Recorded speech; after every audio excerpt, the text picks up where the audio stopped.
Oh, I would start playing some applause and some happy, joyful celebration music, but honestly, this isn't necessarily the game to be pumping our chests about. 13-11 victory against the New York Jets. They continue to be winless. Across the pond could have gone better. I guess it could have been worse. Always good to, get dirty and still get the W. So, a lot of feelings to Buck today on the Buck Your Feelings post-game show, but we will get into it, and I'm sure we'll have a lot of feelings, up and down, peaks and valleys out of this game. So let's get on into it.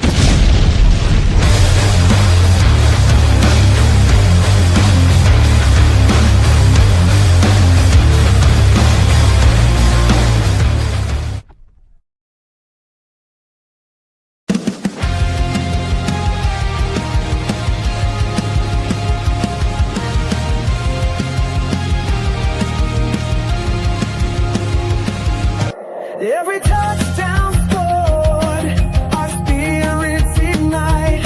Let's celebrate our boys into the night. When the whistle blows, it's all about the day.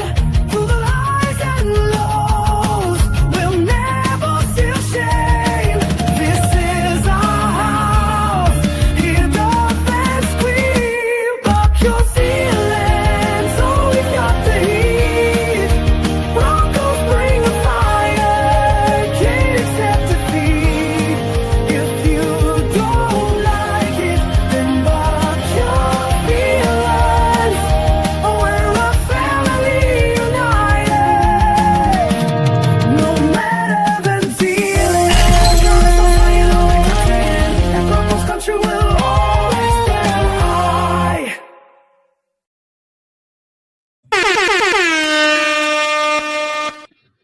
This one's for you, Rob.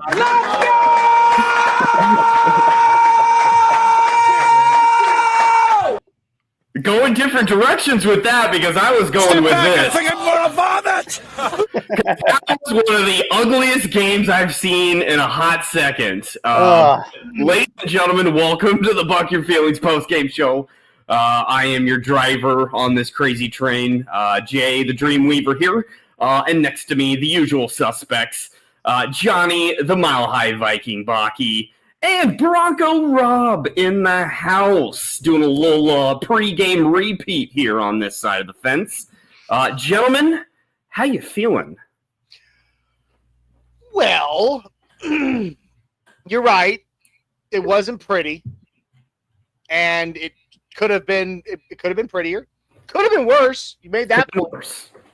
And so, as always, Jay, I am going to defer to, the one of the greatest bald men in the history of the world, Mr. Vin Diesel. Don't matter if you win by an inch or a mile. Winning's winning.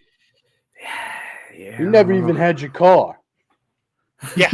I mean, okay, you're right. You're absolutely right. It wasn't pretty. It wasn't. No. I mean, they had that one drive in the first half that it looked like it was going to start firing, and it just kind of like, they even said during halftime, they even said, Bo Nix picking up right where he left off in the fourth quarter of the Eagles game last week. And then the second half happened. And I just don't understand how we cannot put together two consistent halves in a game. It's either we're firing on all cylinders in the first and then we suck it up the second, or we are literally dog crap in the first half, and then in the second half somehow we make a rally. And I just want to see a full game of consistent football, but a win's a win. So I'm happy. Rob? Yeah, gentlemen, you both hit the nail on the head. It was an ugly win. It was an ugly game. It was a painful game to watch. And finally, this season, Denver did not get the short end of the stick. We were able to hold the Jets off with an absolute defensive performance there in the end.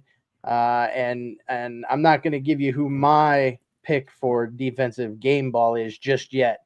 But we're going to get into it. And again, a win is a win, whether you win by 1 point or 30. But I can say that we were all wrong with our score predictions. And hopefully Denver will have some time to reevaluate, reassess, and get ready for the New York Giants. Yeah, it was a dirty win. I don't feel good about this game whatsoever, especially again with strength of opponent. And I kind of foreshadowed that of on Nothing Rhymes and pregame as well in a comment of like we just play down to competition and we play with our food. And we have not seen yet a fully complete game out of this team in all facets. And that's super discouraging. But, when the going gets tough and we're having some rough patches, at least we come out with the dub. So I pump those numbers up. Those are rookie numbers in this racket. 100%. And speaking of numbers, please, ladies and gentlemen, please go find us, like, share, and subscribe. We got to get those numbers up. We are not too far away from giving away a Bo Nix jersey here. Please let us shower you with gifts. Please allow us to do this. So let's get those numbers up. Please go like, share, and subscribe. Obviously, Orange and Blue Network here on all your social medias. And then Johnny, you want to hit a quick dub?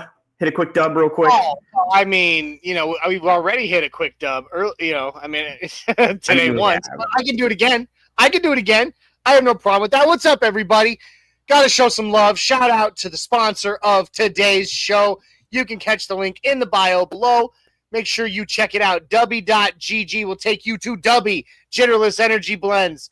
Delicious in a multitude of amazing flavors, including that one you just saw, s'mores, that can be mixed in your milk and still give you your energy. All these amazing flavors, kicks you in the butt, gets your day started, keeps your day going, and you don't get the jitters or the crash later. Why? Because Dubby has no sugar in it. It also has no calories. It has no maltodextrin or fillers or artificial colors. It is as natural as can be with nothing but amino acids, B vitamins, and nootropics that keep you sharp throughout your day. And the caffeine that's in Dubby, which is 2 cups of coffee worth in one Dubby drink, by the way, is derived directly from the coffee fruit. So it's as natural as it can be. It's delicious stuff. I highly, highly recommend. There's no downside to it. Excuse me. Jay and I both swear by this stuff. We both drink it daily. And I promise you, it's way better than coffee, and it's way better for you than all that other crap that you can buy that you can buy off the shelves in the gas station. All right, so make sure you go check that out. Punch in code OBN10. OBN10 will get you 10% off your order at checkout. That's how you get yourself the dub, just like the Broncos got a dub today. So go check out Dubby. I promise you, Broncos country, you'll thank me for it later. So I want to start out here with just some maybe reasons why we haven't seen a complete game. Maybe some reasons why things seem fragmented with this team. We complain about how Sean Payton doesn't run enough, and then he flips the script and probably runs too much. And it seems like we can never be happy with the play calling of Sean Payton. And I recognize that we all probably sound like that at some point throughout the season in specific games. But this is a game where I feel like we either didn't want to be there or strategically tried to drain the clock because we saw that this was just a crap game. So I feel like we ran way too much. What was your guys' perspective of the play calling just in totality of the game here? Rob, you want to field this one first? Sure. I'm going to say something, and hopefully I'm accurate with this, but it seems like Denver is struggling with their identity offensively. And I feel like that kind of bounces off of Jay's thoughts of, 1 week we run too much, 1 week we run too little, 1 week, Bo Nix has an unbelievable passing game. And I feel like that's where Denver offensively is struggling, is we don't necessarily know our identity. Defense, we know what our identity is. Our defense is easily, I'd say, top 10. Best defense in the NFL. It's the best defense in the NFL. With the way that the defense sometimes allows too many yards per game to our opponents, they're not as inconsistent as the offense is, but we know that our defense is one of the better ones in the NFL. And so the last few weeks, I mean, hell, all season, it comes down to the fourth quarter where all of us in our group chat are sitting here screaming, come on, defense, we need a takeaway. We need to rely on defense. And, thank goodness for our defense, because otherwise our record would not be what it is, which is 4-2. So my thoughts on I have my own, but I'm also going to kind of comment real quick on yours. Yes, we're struggling to find an offensive identity. As far as defense, you talked about them giving up too many yards. That is an identity. That is part of our identity, though. If you really look at it, this is a bend, don't break defense. It has been the last 2 years. They give up some, but they don't break. And I can stand behind that because it's been successful. Now, as far as the offense goes, I think a part of it's play calling. Jay, to your thoughts there, I think a big part of it is the play calling. Is that Sean continues to overthink things. And he can't get out of his own way. He cannot. And he wants. I get it. He's a legendary offensive mind. He's just passed his own mentor Bill Parcells as the winningest head coach in NFL history, I believe, or he's up on the list. He's very high. He's very, very smart, and he knows that. But I think a big part of that is that in his head, he's got to continue to reinvent the wheel to prove that he's still the smartest. And I think that's what he keeps trying to do. And so, again, KISS, K-I-S-S, keep it simple, stupid. Like, every now and then, run that jet sweep that we had from Marvin Mims against the Bengals. Beautiful. Whip one of those out. The flea flicker that was attempted that failed. You got every now and then whip one of those out. But you don't have to keep trying to like do these crazy things. Just run the ball, pass the ball, and smart passing. Now, one thing I do like. I get everybody's constantly talking about we need a wide receiver one. I like the fact that we spread the ball. Do I would it be nice to have somebody that just every time the ball is coming to them they're going to probably get it? Sure. But I like the fact that we are able to spread the ball. I mean, you had how many different receivers today? R.J. Harvey, Pat Bryant, Cortland Sutton, Marvin Mims. The list goes on and on of how many dudes. I mean, let me look at the box score here. 1, 2, 3. Nope, there we go. Sorry. 1, 2, 3, 4, 5, 6, 7, 8, 9. 9 different receivers today. Now, granted, a couple of those didn't make their catches. That would be J.K. Dobbins and Jaleel McLaughlin, our two of our running backs. Did not complete a pass to them today. But I like the fact that still that leaves 7. 7 different receivers caught the ball today. It's more than you could say for most teams. Yep. And I like that because it does keep other teams kind of guessing sometimes. But it's true.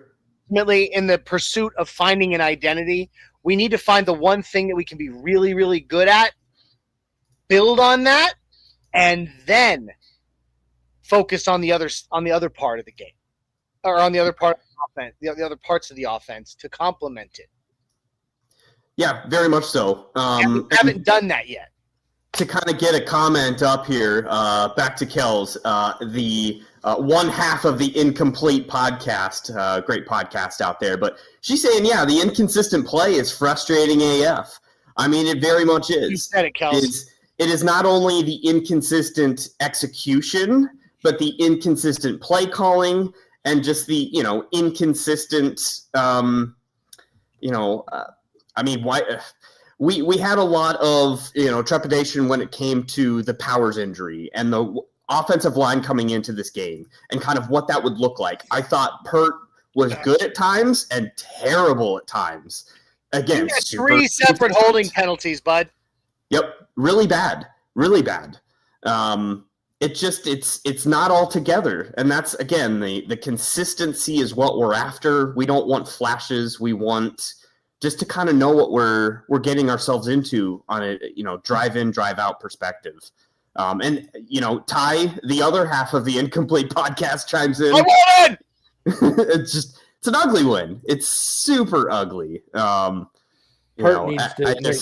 Pert should have been yanked. Here's the thing. Yes, I'd like to comment. Can I comment on that real quick, Jay?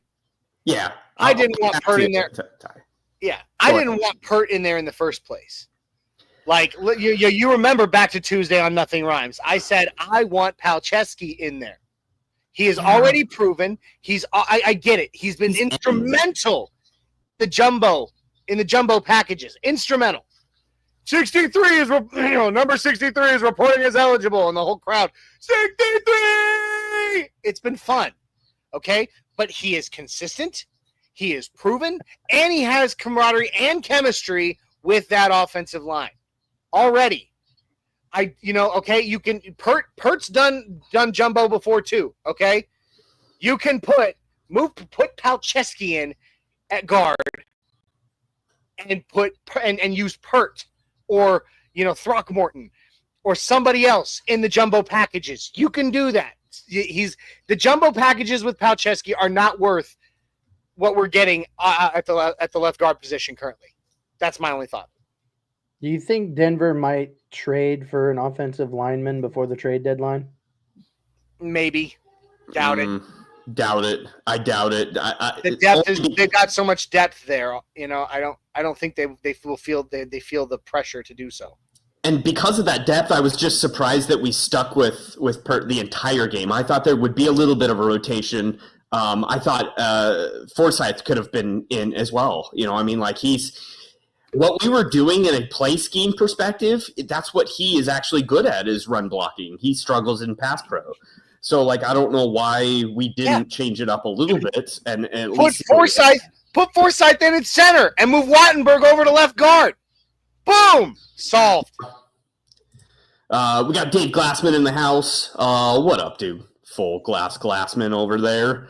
And resident hype man Shai Vargas. Bad offensive line. You are not wrong, Shai. It was rough today. It certainly was. And then we got Tim Dog in here. What up, fellas? Tim Dog! How you doing today, sir?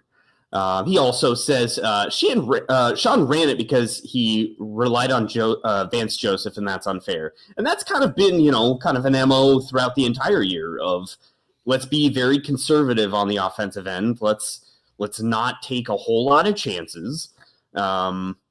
But, as we can see, that's not a formula for consistent winning football, I don't think. Not in this day and age of the NFL. You can get by doing that versus a 0-5 terrible football team, but, man, without the, aggressiveness of last week's fourth quarter, we just saw 3 quarters of the same thing last week. It wasn't much different. So yeah. Now here's what I'll say. I do think that they can get this done. Mm-hmm. I really do. The pieces are all there. They are all there. You've got all the pieces to the puzzle. Most of the puzzle is put together. Now you just got to look at the last couple pieces and figure out where they fit, man, because they have what they need, and they have the ability. They have the talent and the ability. Now it's just a matter of getting it all put together. And the one scary thing is that is the prospect that getting it all put together may take too long in the season. We're at week 6 now, okay? Weeks 1 through 4, that was our time to get it put together. We shouldn't be hunting for this identity that we've been talking about the whole show so far. In week 6, at this point we need to be able to know who we are and start building on it. And I think we will. I really do, guys. And maybe I'm just Mr. Orange Glasses trying so hard to justify stuff, but I think we can. I don't know if you agree, but Yeah, I mean, it's tough because we shouldn't have these discussions because we've had Sean Payton for a number of years now. Play calling has been the same thing. We have the same, consistency from a personnel standpoint year over year for the most part. So there shouldn't be recreating the wheel, and we shouldn't have to keep talking about how, we don't know our identity. We But should know. remember, he switched up the entire offensive scheme this season. The offensive line scheme, not in a play calling, sense. He's not recreating the wheel as far as his own behavior. That's fair. You know what I don't agree with? I don't agree with this comment from D-Rock. Call AJ Brown. Absolutely not. I don't want that cancer in the locker room. Yeah, reading books on the sideline and whatnot. I get that. He is kind of squirrely at that. But yeah, I get it. And shout out D-Rock. Thanks for being here, buddy. We also got Christian Peter in the house. What up, guys? Appreciate you dropping in here.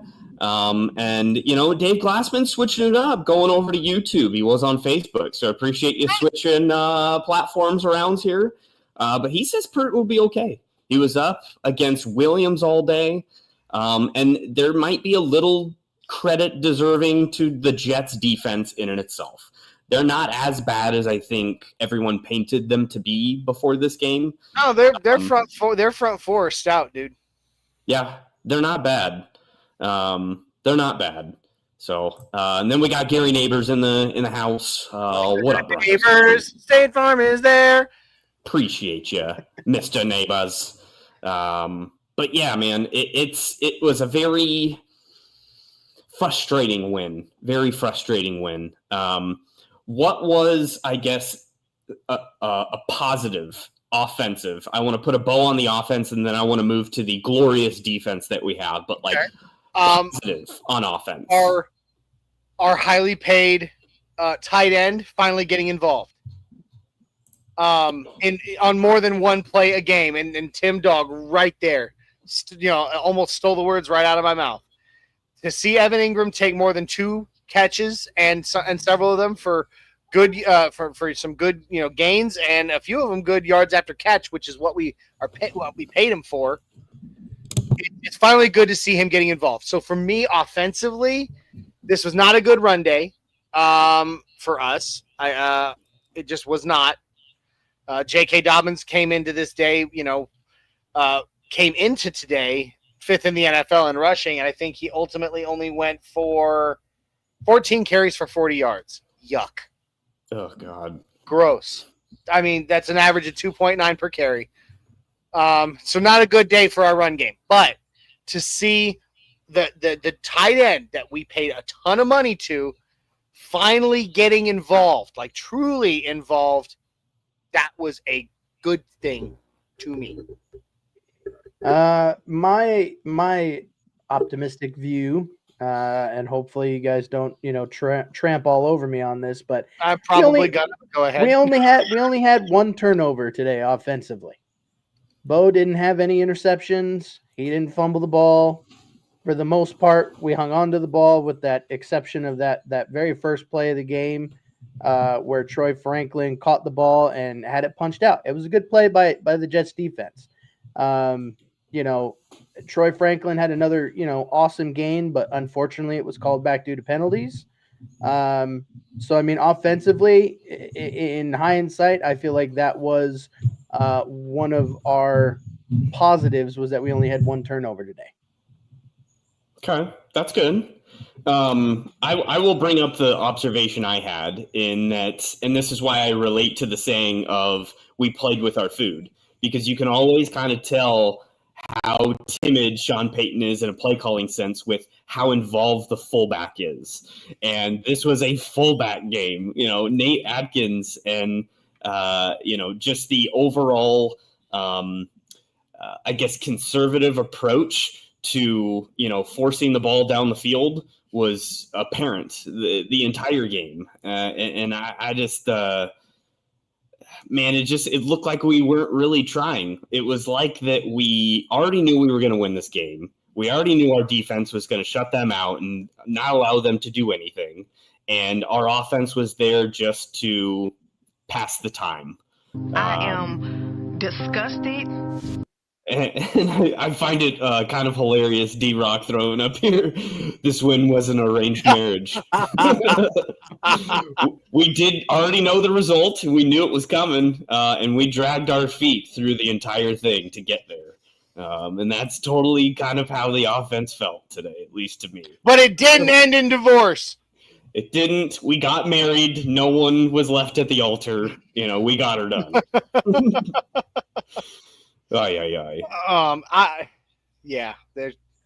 There's so many things that you want to be able to say, and it's hard when you're an armchair coach. I'm here. I'm sitting in my very comfortable lazy boy, and I am not out there on the sideline. I am not the guy with the playbook in my hands, so I can only go so far as to what I think this team needs. It makes it difficult, for us who know ball. We know football, but at the same time, we're not there. Now, do I think that Sean Payton's decision to run on 3rd and 15 was a good one? Absolutely not. I don't know what was going through the brain on that one. I mean, I think, maybe he had a bad swig of Gatorade or something beforehand, because but at the same time, he makes these, sometimes it seems like just boneheaded decisions, but then they lead to greater things. I don't know. Bo Nix didn't have a passing yard until like 10 minutes left in the fourth quarter in the second half. Yeah, that's craziness. I mean, we're choosing that. That's not done to us. That's not, because the Jets secondary is just so elite. Like, we're choosing that path. That's conscious. Yeah.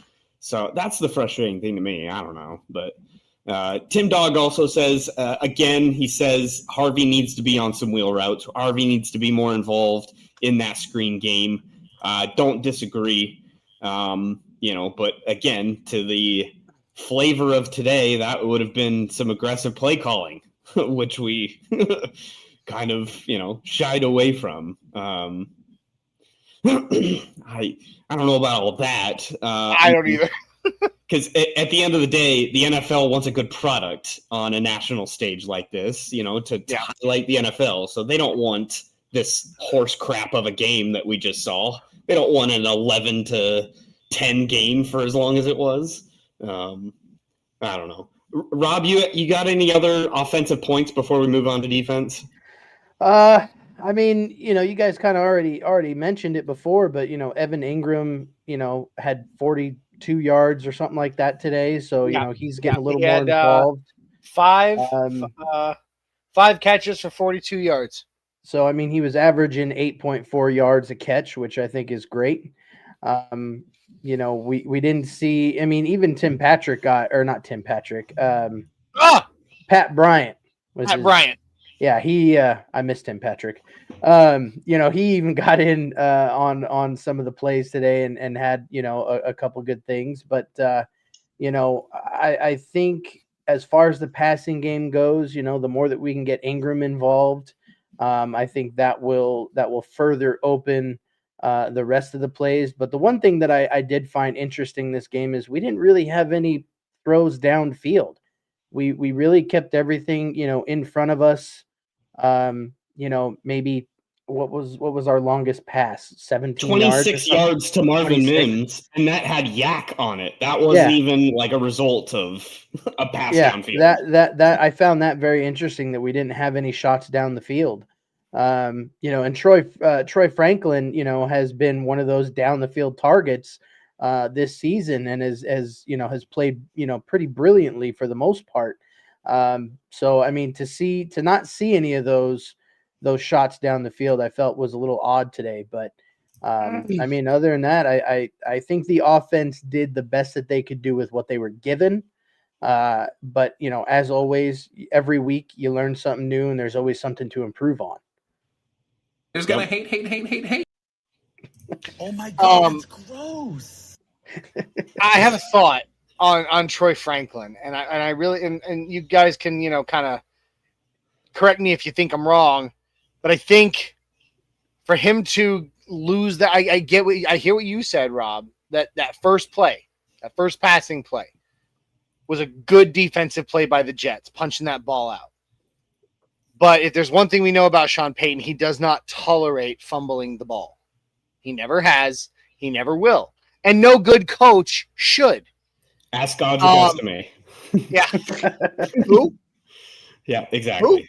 Who? Anyway, but I say, and the reason I say that is because after that play, we didn't see anything for Troy Franklin until like late in the third quarter, which just goes to show that Sean Payton was like, you're not benched, you're still on that field, but I'm not trusting you with my ball right now. And I truly believe that was a big part of it. And because of that, that takes away from someone who can go downfield and open up those plays. So I think in a way, Sean Payton was making a statement to his player, and at the same time, by doing so, kind of shooting himself in the foot a little bit with his options. Mm-hmm. No, there's that. Again, these are all voluntary choices that we're making. This is not because the Jets defense forced it upon us, in my opinion. But no. All right, let's put a pin in offense here. Can't imagine there's going to be many game balls to revisit the offensive side of the ball later on, but we'll see. But moving on to defense, 9 sacks, boys. I mean, Jonathan Cooper, Nick Bonino on the sides are just their game records. Monsters. And you can't forget JFM. You can't forget, you can't forget Zach Allen. They were all in great pressures. Yep. It's Talanoa Hufanga coming in on safety packages. Malcolm Roach, welcome back. Welcome back, Roach. Strutted had 1.5 sacks himself. Yep. Yeah.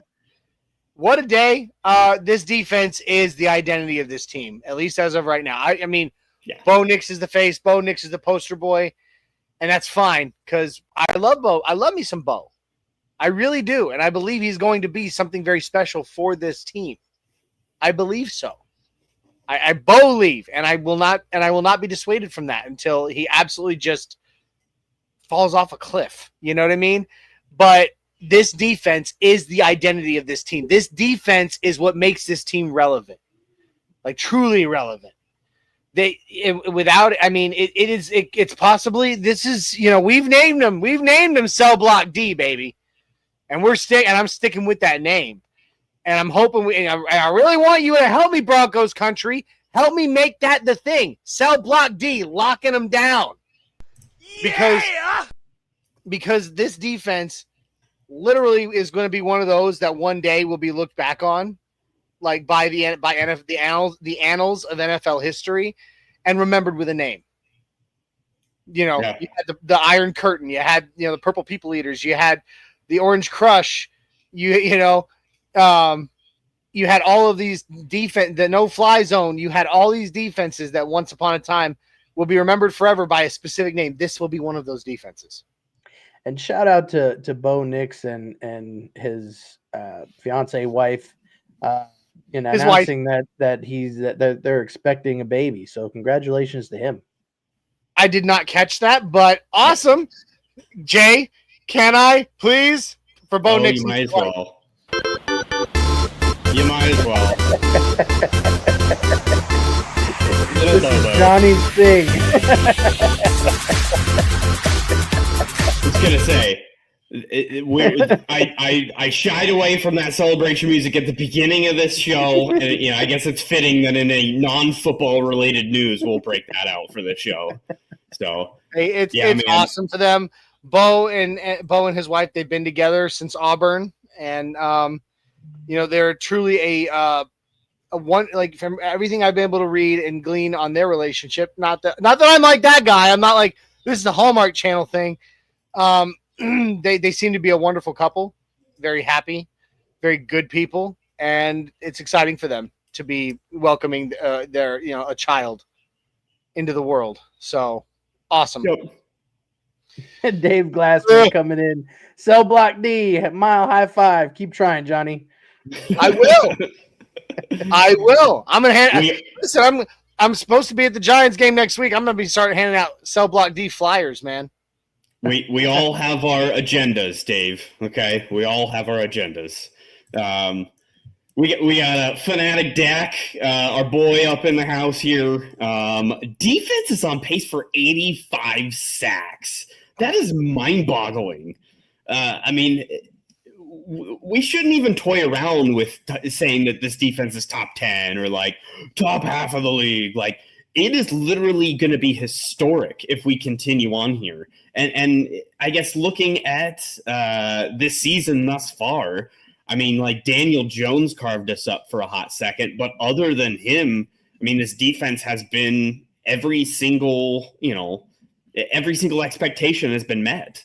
So I'm excited to see, Mahomes. I'm excited to see maybe a little upgraded talent level in the quarterback, position against this defense. But man, we're killing it. It's not even. Yeah. I mean, like he said, it's not even close. Like if we hit that. Through 6 games, 21 combined sacks. That's bonkers, man. If we stick to that, the current NFL record for a 16-game season was set by the Chicago Bears back in 1984, 2 years before I even made an appearance on this earth, at 72. 72, and we're looking at 85. Yeah, dude, that's crazy. But you got to remember, I mean, there's a whole slew of NFL records that are being set because of the extra game. Extra game, sure. But I mean, on average, 21 sacks through 6 games? That's insanity. It is. Like it is. That's bat guano crazy, man. And granted, at the beginning of the year, we at least had a lead that allowed our defense to be able to play that aggressive, from a pass rush standpoint. And that's what, we've all talked about this is like the defense is their actual talent and top potential is unlocked when we give them a little lead. We give them a little leeway, to be that aggressive self. And we haven't even unlocked that yet because our offense is so behind our expectation. So like the best might be yet to come for our pass rush, which is nuts. It's insane. I mean, if our offense can get to a point where we're playing with a lead and let the defense, pin their ears back and get after the quarterback and make some plays, who knows what's going to happen. I'm sorry. Fanatic Dak literally just fed me a slice of humble pie because I had it wrong. We had 21 sacks, this is what I meant, but I didn't say it because I wasn't thinking straight, apparently. We had 21 sacks going into this game. We're standing at 30 after today. 30 sacks through 6 games. Sorry. I meant to say 21 going into game 6 because I couldn't find the actual sack count for the 9 season today. Updated. Unbelievable. 9 today plus the 21 going into this game. We are standing at 30 sacks through 6 games. That's averaging 5. That averages 5 sacks a game. I mean, his hot take of, Cooper Benito with 18 plus on their side of the fence isn't. I mean, it does sound crazy, but it's not. Like why? I mean, Nick Benito has 8 now. That's crazy, man. He has 8 through 6 games. Wow. There is absolutely no reason he can't reach 18 on his own. Hey, and knock on wood, no injuries. Injuries aside, they get to play all games. I mean, we're looking at that, man. It's just crazy. And that's aside from having the best defensive player in the league in the secondary. We're an embarrassment of riches on that side of the fence, man. It's nuts. D-Rock coming in here saying, geez, Justin Fields with 45 passing yards. Yeah, I mean, we should the whole game. Surtain, I mean, look what Pat Surtain did today, man. He was draped all over Garrett Wilson. And I mean, and Garrett Wilson still managed to squeeze off some catches, but couple. for the most part, dude, nothing nuts. PS2. I mean, let's see. Garrett Wilson had 3 receptions for 13 yards. Whoopee. And he was and he's one of the best receivers in the AFC. Yeah. And Pat Surtain was just draped over him like grandma's Afghan. Wasn't planning on morning beers, but the second half required a pain reliever. Dave, you're not wrong there, sir. Yeah, dude. Listen, on a game day, all day is drinking time. This is true. I mean, I did see the pregame. You even had that going in pregame, so I did. Yeah, man. You might as well. I'm talking Broncos. I'm getting ready for a game, dude. I'm sipping some beer. I don't care what time of day it is. It'd be rude not to. You might as well. It was 7:30 p.m. It was 7:30 p.m. in London. Okay. Yep. And now they got a nice long flight home. Be able to kind of relax a little bit, but Sean Payton's going to be all over them on the way home, telling them they better get their. I know it's a family show, Johnny, but get their shit together. Oh yeah, get their shit together. All their shit.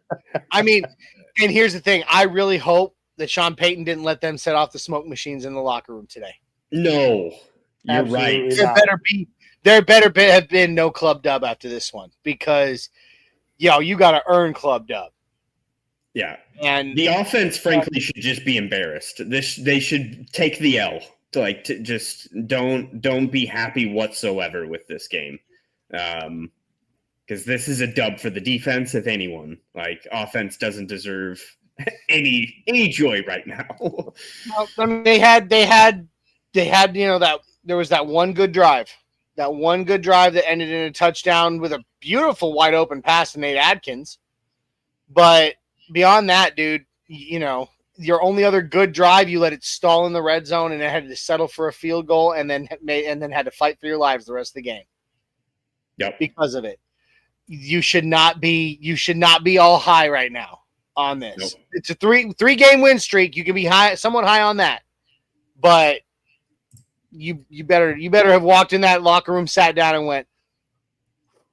And Tim Dog hits the nail on the head. I can't think of oh man, Bo Nix was just awful today. That's why the offense stalled. Cortland Sutton sucked today. That's why the offense stalled. No, it's Sean Payton, square and simple. End of sentence. Period. It's a Sean Payton thing. It is not a individual performance. Piece of this pie. I just that's what's super frustrating is it's in the maestro's work, and he's the arrogant guy that will never look in the mirror and admit that it's all his fault, but he should because it's true. Wow, D-Rock finally let us know exactly what's in his race relations drink, and it's white tequila and Irish whiskey. Woof. He said it's a mule kick. Dude, I just get that image of Tuco in Breaking Bad in my head. Yes. Yeah. Whoa. That kicks like a mule with his balls wrapped in duct tape. But Clayton Heron's in the house, guys. He says, hey, guys, smash that like button and share. So make sure you do. What's up, Clayton? It's good to see you, Nice to see you, Clayton. Very much so. Hey, an ugly win still counts, and I'll take it, but just don't make me watch the replay. Oh, I'm watching. As soon as the all-22's out, dude, I'm gonna be sitting and watching. No, this is a game to be done with. This is to be done with, sure, but I analyze everything, Jay. You know that. I can't help it. What was it? The Colts game 4 years back where the fans started leaving Mile High because it was just such an ugly game and we were winning at that point. Yeah, that's kind of how I felt about today. We shouldn't be cheering. This is embarrassing. And moving on. But again, so I shouldn't. So what you're saying is I shouldn't throw out another one of these. I mean, you do No! you. But, I'm going to forget about this game by the end of today, and we're moving on to the Giants. Well, of course you are, because the Nuggets play tonight. That's true. It just, again, squirrel moment real quick here, but I hate the Dallas Stars. Mikko Rantanen can dig himself a hole. That's all I'll say about that. Get off of Moose. It's not his fault we traded him. Yes, it is. It is actually exactly his fault. Whatever, Jay. Exactly their fault. You had to unload somebody. It was either him or McKinnon. Who you keeping, Jay? Well, you keep him and you take a team-friendly deal because you want to be a team player and you want to win a cup. That's what you do, Moose. But anywho, Tim Dog coming in. Jay and Rob never got to meet you yet, but you guys kill it. Johnny, I met you, but he kills it too. Well, Tim Dog, except for when he's claiming that I stole his damn vape and all he did was drop it under the seat of the car. Well, vape life is tough, man. I know that role. So it's you gotta roll with the punches when you're living the vape life. But Tim, I'd like to meet you at some point. We're going to be at the game next week. So if you're going to be there, I'm sure you'll link up. Real dude. I love Tim. He's a good dude. There you go. Shy brought up this. He said too many penalties. Again, the discipline of this team has got to find, coach has got to start a penalty jar or something. Make a deal with the team. I'm going to put out a jar. And every single time you commit a penalty, you throw $20 in that jar or something. I don't know. He's got to find some way for them. Make him throw a hundo in. Okay, fine. $100 a penalty. It goes in the jar at the end of the season. Whoever had the least penalties gets to take the jar home with them or something. I don't know. All I know is the discipline of this team has got to find itself. Not all penalties are made equal, though. They're situationally bad, worse penalties than others. For God's sake. Penalty from Bowles in the end zone. Garrett holds in the end zone. Absolutely ridiculous out of your veteran leader on that offensive line to make that big a mental mistake. You're in the end zone, dude. Just hands off. Bo will throw it away. Bo's cerebral enough to know what's going on. I only played offensive line once. Literally in one game. It was because we had dudes go down, But even I knew as soon as they start to get past you, let go. Yeah. You can still hand fight in front of them.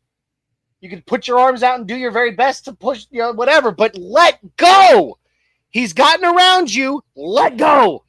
Yep. Not that hard. You're allowed to hold him right in here while he's in front of you. As soon as he's getting around you, though, let go. It's not that difficult.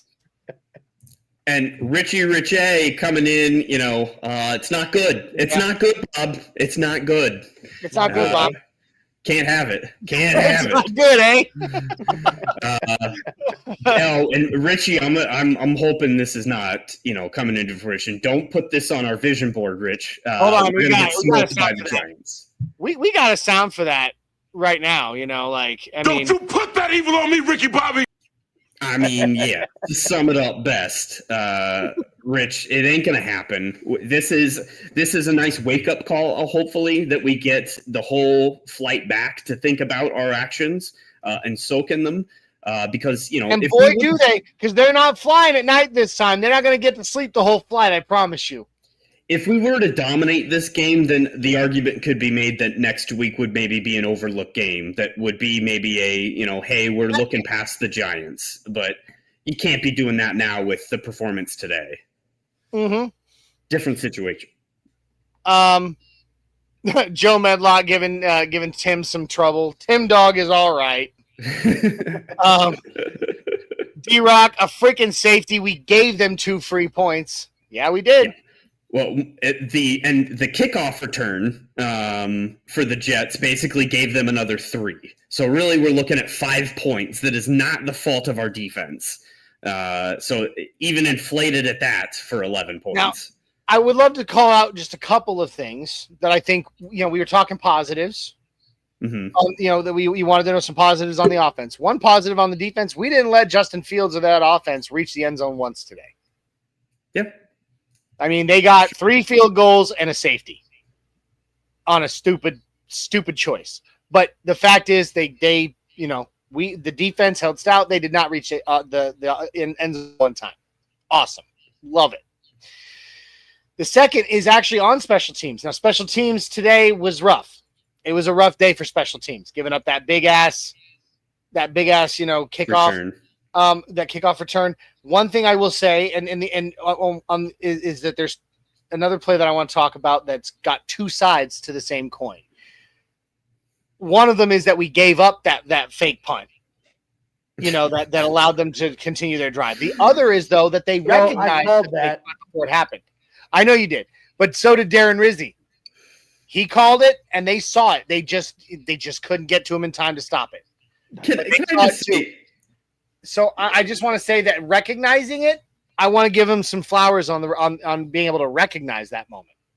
only the Jets can pull an aggressive play call like that and follow it up inside, clock running, like, hey, we're down to the nitty gritty of the half here, and run the ball the next play. And to completely shoot themselves in the foot to get absolutely nothing for all of that. It just, man, they are embarrassing. Oh, can we laugh a moment too about two things? One, them calling that timeout, and then punt on the end of it. Yeah. Like, what was the point of wasting your timeout if all you're going to do is punt? And the other one, at the end of the first half, when Justin Fields just stood there, he had like 25 seconds on the clock, and he just stood there staring at his sideline, asking for a timeout that his team didn't have. I was like, wow, great situational awareness, you moron. You have a Jumbotron right over there that shows how many, that all you had, as a quarterback on the field, all you got to do is glance up and see your team has no timeouts. Yeah. And you're saying here, coach. And Aaron Glenn standing there like, what? And then time runs out, and I'm like, wow, dude. I think Aaron Glenn could be fired before the end of the season. Yeah, it looks rough over there, very much so. I want to bring up one point that Rich brought up here. The O-line has been rough, man. Like, we hung our hat on a bunch of stats on the offseason about how this offensive line was top 5 in this, top 5 in that, and they have not played that way overall, I think, this year. No. And that's probably adding to the regard of why Sean Payton was so conservative in play calling, because it was already rough before the Powers injury. So it's not like that was going to improve anything. It just got worse after Powers went out. I guess I kind of get that point of why Sean, played the as he did. Yeah, we got one here. Where is it? It's a good one from Clayton. But at this point of the season, pretty happy. 4-2. Bad calls, good calls. Here we stand, baby. D is playing outstanding. Yeah. Great point. It is. We have to be able to hang our hat on something positive at the end of the day. And right now, that's our defense. And I'm going to give Will Lutz a shout out. He was 2 for 2, 100% today with an extra point. So shout out to him. One of them was long. It was 57. He kicked that 57-yarder, and given the fact that earlier in the season he missed on a 32, and then he missed again. He missed earlier in the season on a 51, I believe. Yep. For him to knock through that 57, good on you, buddy. Good, well done. Yep.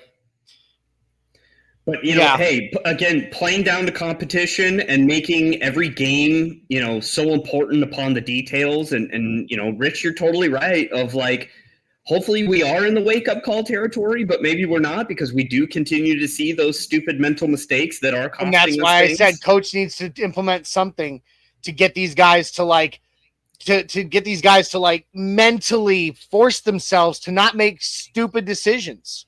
Yeah. Like something's got to give. When I was in, granted, again, I say this all the time. I only played up to high school. Okay. But when someone committed, a few penalties, you got benched. Now, I'm not saying that's what we need here because this is pro football. Okay. This isn't high school ball, but you knew that the chances of you getting benched if you committed a few egregious miscues Yeah. would cost you your time on the field. So it helped. I'm not saying that I'm asking Sean Payton to start benching, our starters. That's not what I'm saying. What I'm saying is he's got to find something like, carrot, stick. Okay. Like you got the carrot hanging out there. It's not getting the job done. It's time to grab the stick. Not that I want to beat a horse, pun intended, but it's time to grab the stick and be like, look, you keep doing this. This is going to happen. Something is going to happen. I'm telling Jokic and the Jokic brothers, if you're beating a horse, I would never beat a horse, dude. I got a dude arrested for beating a horse. That will never be me. Okay. D-Rock, man, D-Rock is on the phone today. He really is. Lazard, the pink phone. Yeah, man, it's a no-go for me. I don't think we really make any adjustments at trade deadline. I doubt it. Not wide receiver, but anyway. The only thing I see is if we determine that Greenlaw is actually not coming back and like that's a lost cause, then I could see us trying to find a vet inside linebacker at the deadline. I could, and I said this on Nothing Rhymes, so I'm going to stand by my statement. I could see them maybe making a move for a offensive line position. Before this was actually not this week. After Powers was hurt. Week before, you remember, Jay? No, it was previous game day shows the week before, after the Bengals and all that. I said I could see them possibly, Ben Powers might be on his way out after this season anyway. Yeah, I could see them maybe making a move before the trade deadline with him hurt now. I could see it. I still could see it. So I'm going to stand by my initial statement there, but. Yep. Let's see here. We got any? Rich, you're totally right. That 57-yarder out of Lutz is not at altitude. Like that's at a at sea level environment. Tough environment to hit that. So, man, we're very very lucky to have Lutz. Man, I can't give enough credit to Lutz. Just the overall consistency. Talk about, and yet you give me so much shit when I give him a game ball. No. I just think on certain instances there are others maybe a little more deserving, but semantics aside. Do you guys want to get into some game balls? Go in just a second. I want to bring this up real quick because we haven't talked about it at all. Dave Glassman bring this up. Treylon Burks is supposed to come in for a meeting with the Broncos this week. No, I think that's dumb. I think that's stupid in my opinion. Why would we bring in more talent to that room when we are not even allowing Pat Bryant to stretch his legs and get him in additional involvement? That to me makes no sense. I agree. And I'm going to be honest, Treylon Burks hasn't been as advertised since he was drafted, in the first round. So no, and Sean Payton's system, he's going to be put on practice squad to rot for the rest of the year. And so, A.T. Perry and correct. And what was Parham. Yeah. What's the point? No thanks. There are plenty of other positions of more need than wide receiver right now. That's me at least. D-Rock says no. Is anyone getting open though? Some, yeah. Rich says bring in Burks and cut Sherfield. What? Well, Sherfield just shouldn't see the offensive side of the ball. Like, I know that's what we were sold of, like, well, we're getting special teams extraordinaire, but he can also actually, contribute to the offensive side of the ball. I don't care. I don't want him to be a wide receiver. Like, and I don't know much about Burks, but I can't imagine Burks is coming in as, like, the leading special teams guy that's going to, maintain that, role that Sherfield does bring right now, at least. Weird. Jody Moncrief, coming in saying, why? Because Mims and Franklin aren't cutting it. Franklin's popped off a little bit. He's had a couple struggles, but he's catching the ball this year. Yeah, he's much improved from last year. And it's not a Mims performance; it's a Mims involvement issue, which is a Sean Payton thing, in my opinion. So Well, I mean, that's the thing is Mims is the ultimate gadget wide receiver. And yet how many gadget moments has Sean Payton done this season? Very few. Not tons, yeah. Pretty quiet. Pretty quiet.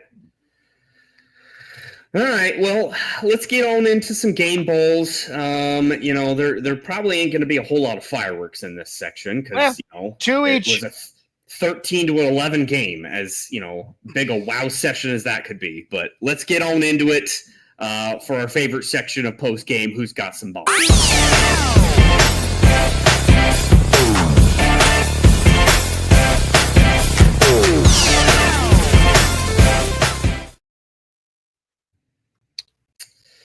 All right. Well, again, 13-point performance. We're not going to be lighting the world on fire with this segment, in my opinion. But, Johnny, would you like to go first? You got a best foot forward here. Absolutely. I haven't gone first in this segment in I don't know how long. It's true. This is weird. I feel like is it my birthday? Johnny, don't steal mine. Oh, I mean, I can't promise anything. I'm gonna go with someone that I was the first to mention on the show. So if that gives you any idea of who I'm gonna be giving it to, since there's not a lot to talk about positively offensively, I'm gonna get my offensive game ball out now.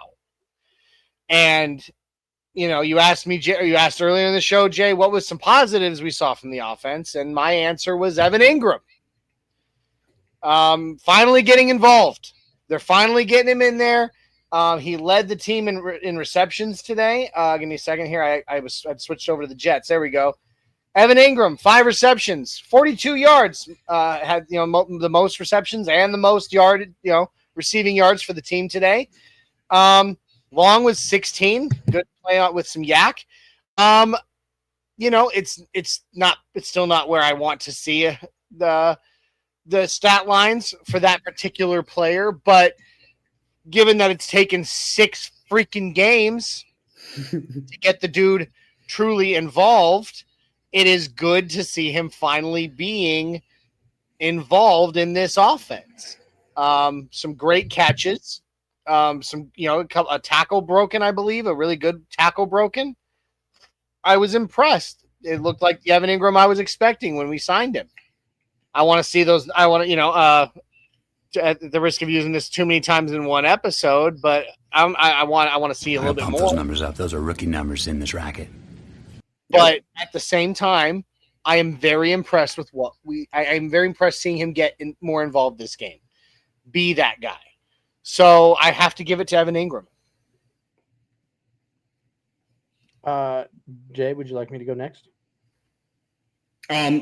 Sure. The only thing I guess I'd say about Ingram was, I mean, he led the team in targets as well. And I think that's the aspect that we're, circling the wagons around. But, it's 6 targets to lead our team.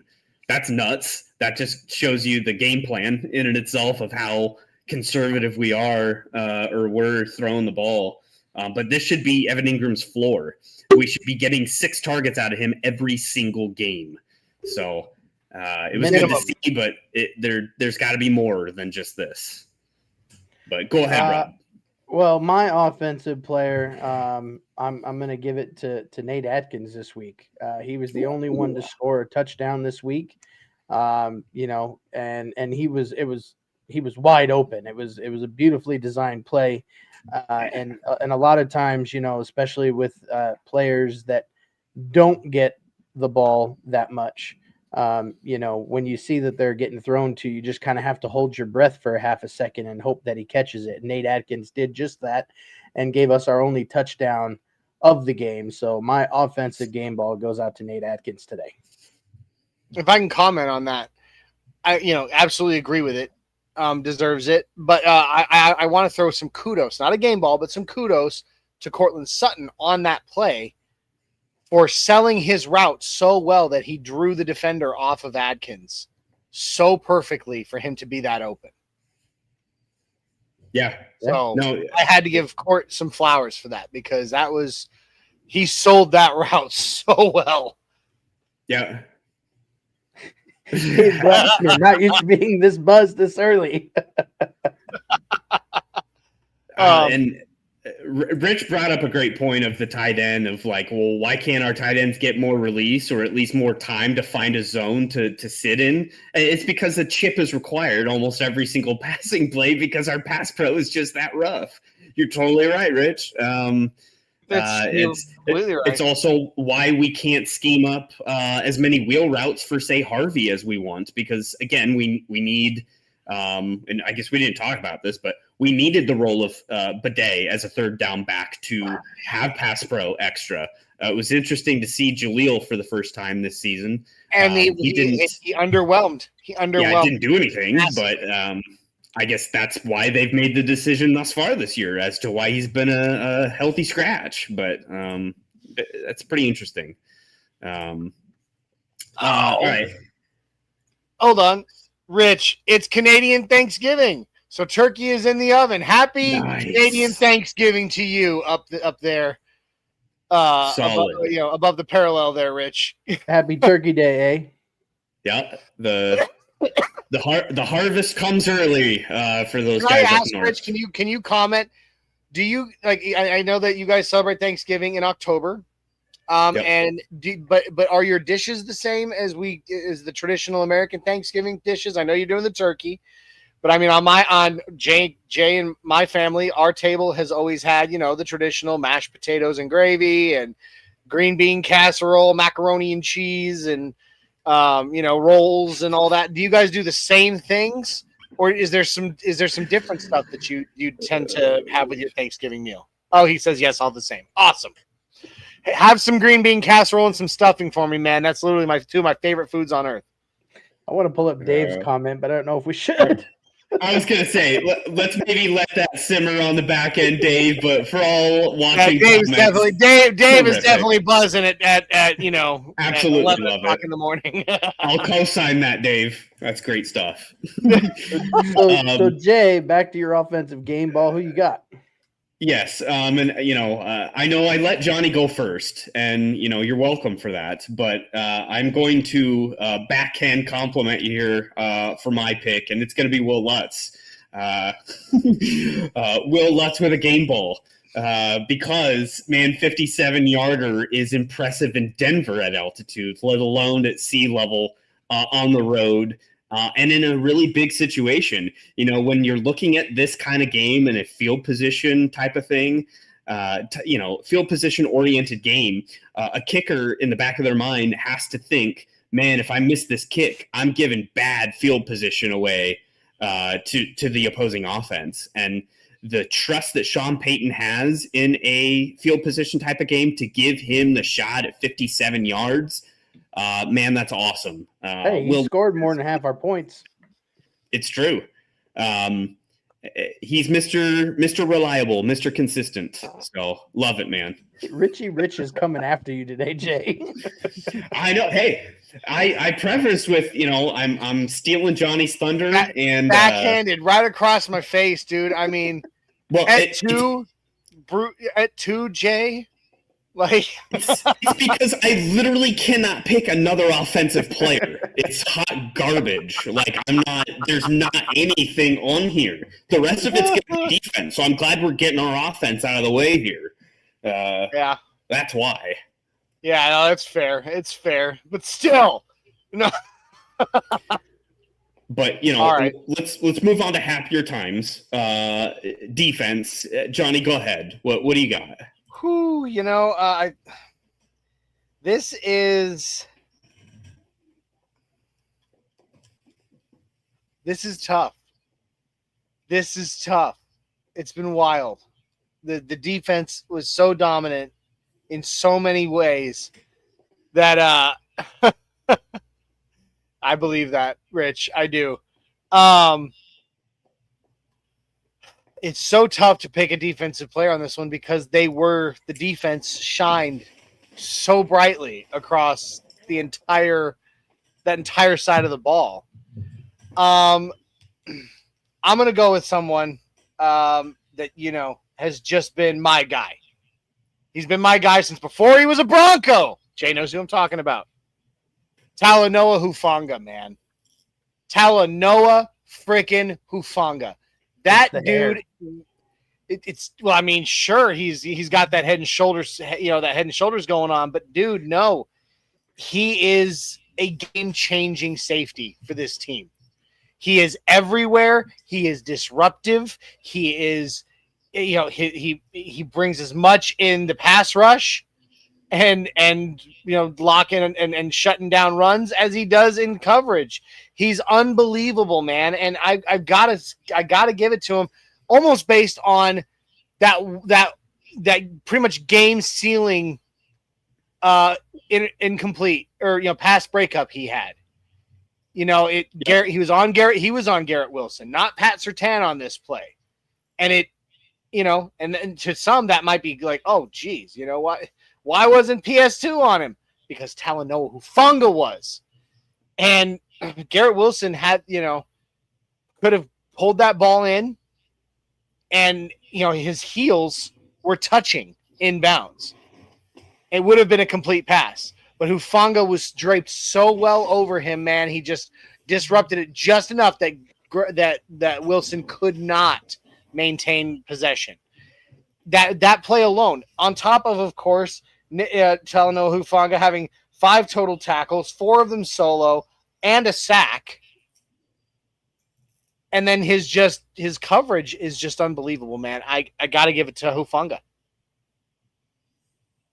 No, I mean, that play he defended against Wilson at the end of the game, that would have put them in field goal range or damn near would have. close. And I thought that game would have been over. Wilson. I thought he killed him with as fast. Well, yeah, as he Wilson came in was and hit him. I was like, Yeah. oh, this isn't going to be good. Yeah, Yo. Wilson had to be helped up after that hit from Hufanga, and it was a clean hit, but still. Yeah, But he was nicked up before that, but he saved the game, and I will constantly, until he is no longer a Bronco, which I believe, which I hope is after he's retired.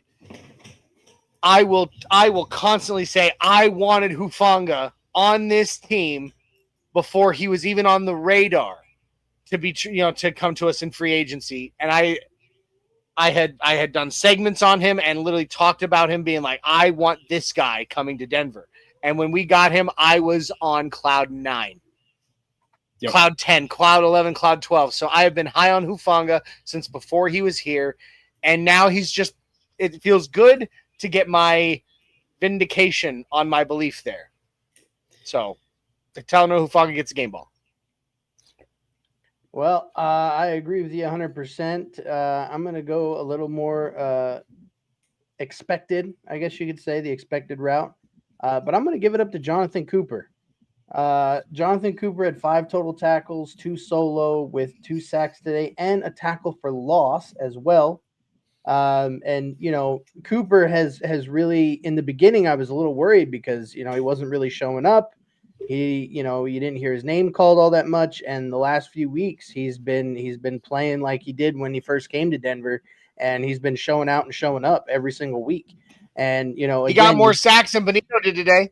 And again, you combine him with Nick Benito. I mean, that's those 2 guys combined are going to be just an absolute nightmare the rest of the season. So my game ball is going to Jonathan Cooper this week.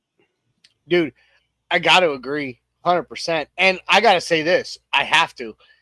I love the fact that we got Jonathan Cooper when we drafted him in the 7th round, because he had been, he dropped in his value in the draft because of a heart condition. And I mean, the dude was I think a 2nd round prospect initially, but he just kept falling because of that heart thing. And now you look at him, we got him in the 7th round, and look what he's doing now.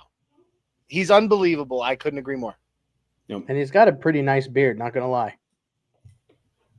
Yeah, that 0 looks good on him. Those single digits for guys like that, it really jumps out, and that 0 just fits him perfect. But from 0 to hero. Yeah, there you go. I'm all wonky today on my game balls. So I started with a kicker, and now your balls are wonky. It is. We're not even. We're very one hangs lower than the other. It's fine. Toppy turvy. Do your balls hang low? Yep. We're gonna go.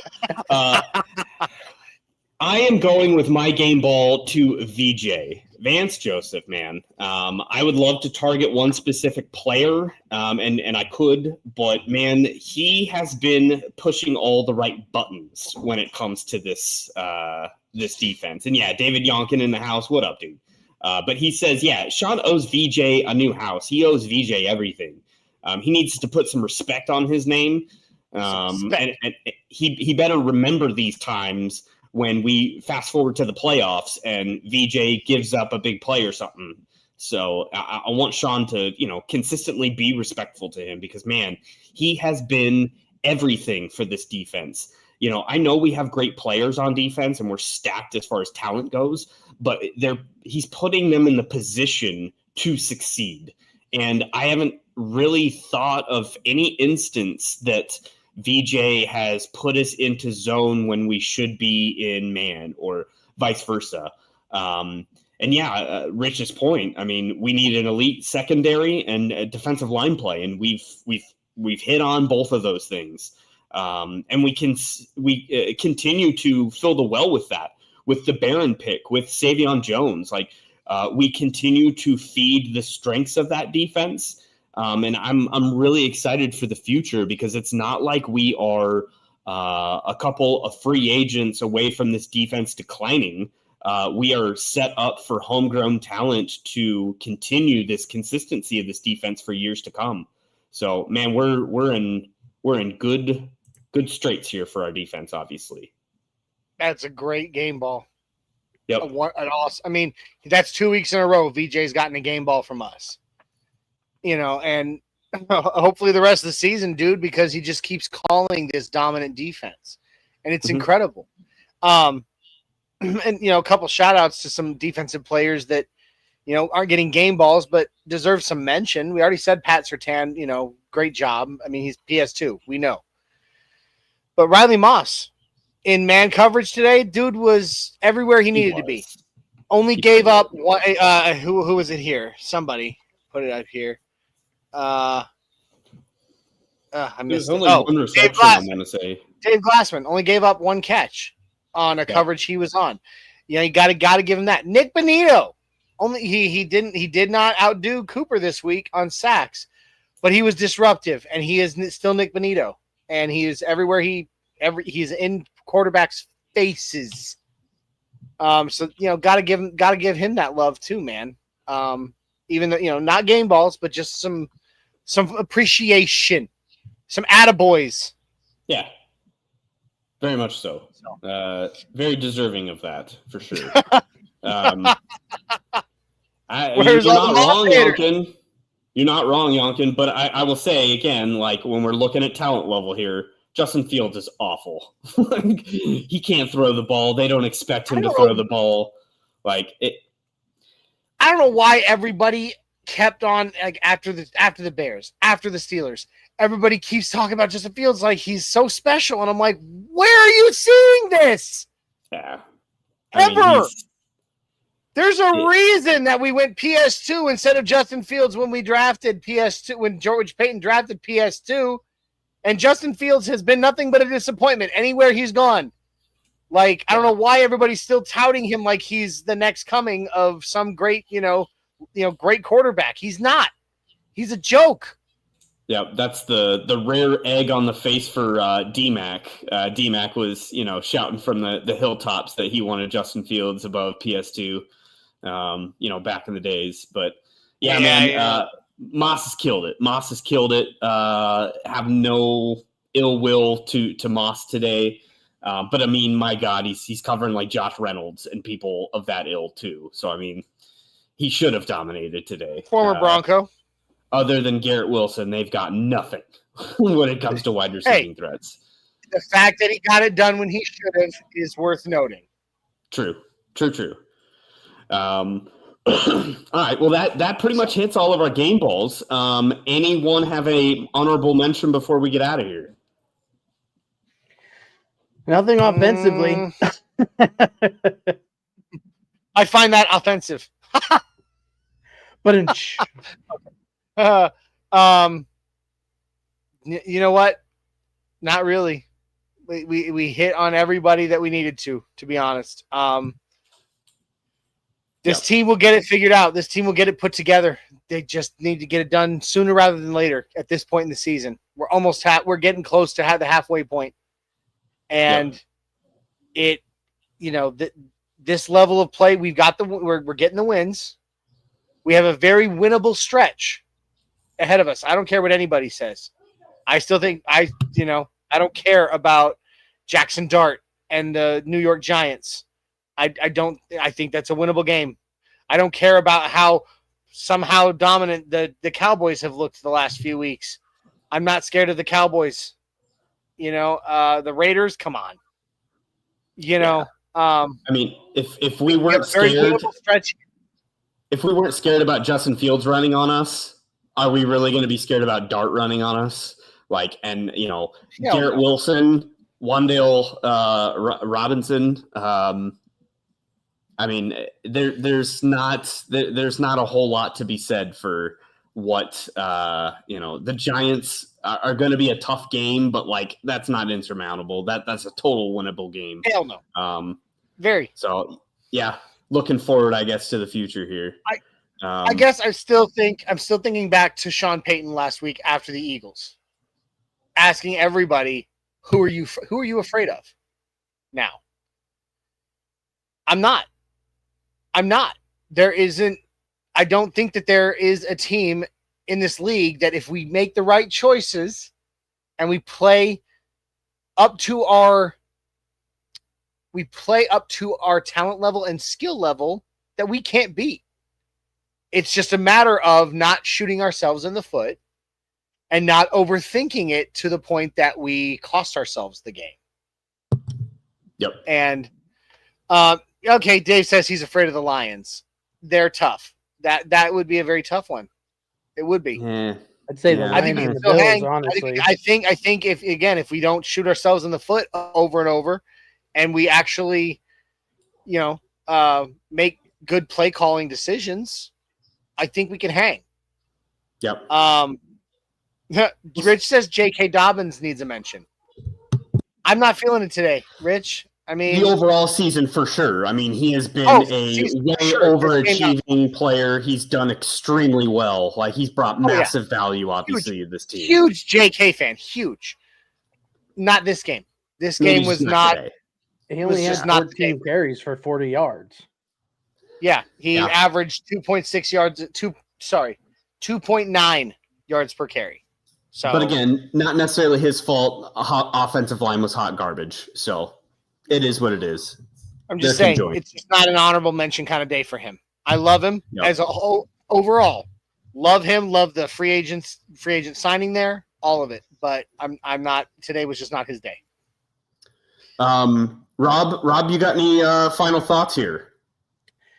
Final thoughts. Well, not for this game particularly. Other than a win is a win, no matter how ugly it is. No matter how pretty it is, a win is a win. But, we are technically a half a game ahead of the Chargers in the AFC West. The Chiefs are still sitting in last place currently, or third, something like that. Third. Moving forward, Denver better get their shit together for the Giants, because it's going to be a game that we're going to have to play almost perfect football in order to beat that team. But again, moving forward, like Johnny said, I'm really not too particularly worried about any of the upcoming teams, until we get to the Chiefs. But, again, we're on to the Giants next week at home in Mile High. So with that being said, congratulations all around for the win. A win is a win is a win. But, now it's time to, celebrate tonight. Celebrate tonight, and then get back to work and get ready for the Giants. So, you say 4-2, Jay, Johnny. Were you adjusting your bra there? No, I was just counteracting your 4-2 with a 6-7. Oh, I got you. No, I was gonna do because of the way the camera faces, the way it lays on the screen. I'm I always do left hand, right hand. And then I was like, wait a minute, that looks wrong because that looks like 2 and 4. Yep. So I was like, So 4-2, baby. No, I don't know. I'm right there with you, though, Rob. They need to get their crap together because I am not about to see 2 losses this year in person. So I already saw the craziness of Indianapolis, obviously, with you, Johnny. We were together for that one. It was painful. The Giants game, Super Bowl 50 reunion, DT going up in the ring. That is going to be high vibes day, and the Broncos on the field product cannot let us down because the vibes will be immaculate for that game. And so super excited. Just a shout out, being as this next Sunday is the day that we induct DT into the Ring of Fame. We will be, we of course we'll talk the games on Tuesday on Nothing Rhymes after a few days to digest this one, a few days before, preparing for the Giants. But the vast majority of Tuesday's episode of Nothing Rhymes with Orange and Blue will be a DT tribute episode. I just will kind of have talking my DT memories for sure. Yep. Just talking some DT, remembering some DT, maybe even a bringing back the DT tribute video that I made a few years ago when he passed away, just for it all, because he deserves that. 100%. So 100%. Yep. All right, boys. Well, with that, let's get out of here. Just want to make sure everybody understands. Please go find us on social media. Like, share, and subscribe. We're on all your favorite platforms out there. Orange and Blue Network here. But yeah, guys, it's been a kind of a weird day having at least for me, 8:30, 7:30 a.m. start Mountain Time. What a weird day to have a game, obviously, across the pond. But wish we would have had a better product to watch, but we got the dub. Could have been worse. Could have been better. But we're on to the next. And for that, gentlemen, appreciate you. Hope you have a great week going through. We will see you on Nothing Rhymes on Tuesday night. And obviously, we've got a bunch of other offerings and shows. I guess immediately we will have, Broncos Bros tomorrow night. So I can bring this up. Yeah, I was going to say, go through it. So on Mondays, on Monday, Wednesday, Fridays at 11 a.m., right now, I did see, real quick, I'm going to bring this down for just a second. I did see a question from Dave Glassman asking about Isaiah, where he's been, what's been going on. Not giving any details. He's just been going through some stuff, personal life. We are not paid to do this. This is our hobby. This is what this is what we do for fun and enjoyment. And honestly, I couldn't live without it. But, sometimes we need it. We need to take some moments and just breathe. And that's been something Isaiah's been needing. So, but when he's full-fledged and going, man, we have Orange and Blue Blitz with Isaiah every Monday, Wednesday, Friday in the mornings. And then on Mondays in the evenings, the Broncos Bros tear it up. Jay and I have a blast on Tuesday nights on Nothing Rhymes with Orange and Blue. Doc and JT cover all Mile High sports on Wednesdays in the afternoon. Don and Libre bring us some awesome Broncos yakking on Broncos Talk in the evenings on Wednesdays. They return those two on Friday evenings, but in a different language for the Spanish speakers in Viva Los Broncos on Friday. Then, of course, anytime that there's any kind of news that breaks, we have the Fresh Squeeze podcast. And then we have the Get Buck Game Day show, as you saw before the game today, and the show you're watching right now, the Buck Your Feelings post-game show after every game. All kinds of great content. You don't want to miss any of it. Trust me, we're a good group. Yeah, we're chill. We're here to hang out and enjoy the fandom with you. But with that being said, gentlemen, thank you for joining me here on the Buck Your Feelings post-game show after a dub. And we will feel that dub all the way through the week to get us through till next week against the Giants. So for that, little Mile High salute to you all. And enjoy your Sundays. Sunday Fun Day. Let's go.